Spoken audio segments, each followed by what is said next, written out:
بسم اللہ الرحمن الرحیم نحمدہ ونصلی ونسلم علی رسولہ الکریم۔ میں حافظ محمد معشوق اشرفی، ضلع صدر تنظیم المدارس اہل سنت صوفی جموں و کشمیر، ضلع پونچھ۔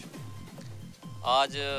علماء کرام کو یہاں جمع ہونے کا مقصد یہی ہے کہ حالیہ دنوں میں ایل جی انتظامیہ جموں و کشمیر نے مدرسہ بورڈ کے سلسلے میں جو کام کیا ہے، جس کو آگے بڑھانے کے لیے فیصلہ لیا ہے، اس کی ستائش کرنا کہ بہت عرصہ 2008 سے اس کی مانگ چل رہی تھی۔ مختلف تنظیمات نے اس سلسلے میں قدم بڑھایا، لیکن ان تمام تنظیمات سے ہٹ کر تنظیم المدارس اہل سنت صوفی جموں و کشمیر نے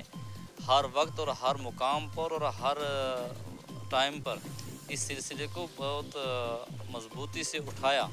لیکن کسی بھی گورنمنٹ متعلقہ حکومت نے اس طرف توجہ نہیں دی۔ لیکن حالیہ گورنر ایل جی انتظامیہ نے اس طرف توجہ دی ہے۔ ہم ان کے شکر گزار ہیں کہ آپ نے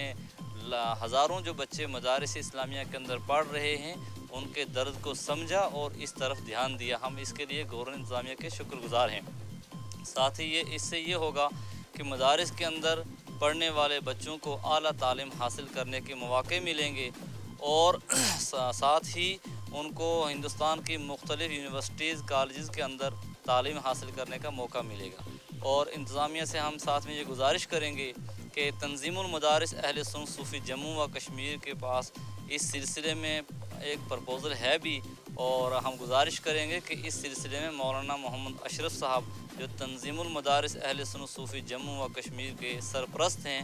ان کو اس میں ضرور شامل رکھا جائے، کیونکہ وہ مدارس کے تمام حالات سے بخوبی واقف ہیں، اور انہوں نے مدارس اسلامیہ جموں و کشمیر کے لیے بہت بڑا کام کیا ہے، اور صوفی ازم پر بھی انہوں نے بہت کام کیا ہے۔ ہم انتظامیہ کا شکریہ ادا کرتے ہیں اور گزارش کرتے ہیں اس مدرسہ بورڈ کے کاز کو مزید آگے تیزی سے بڑھایا جائے، تاکہ مدارس میں پڑھ رہے بچے کسی نا امیدی کا شکار نہ ہوں۔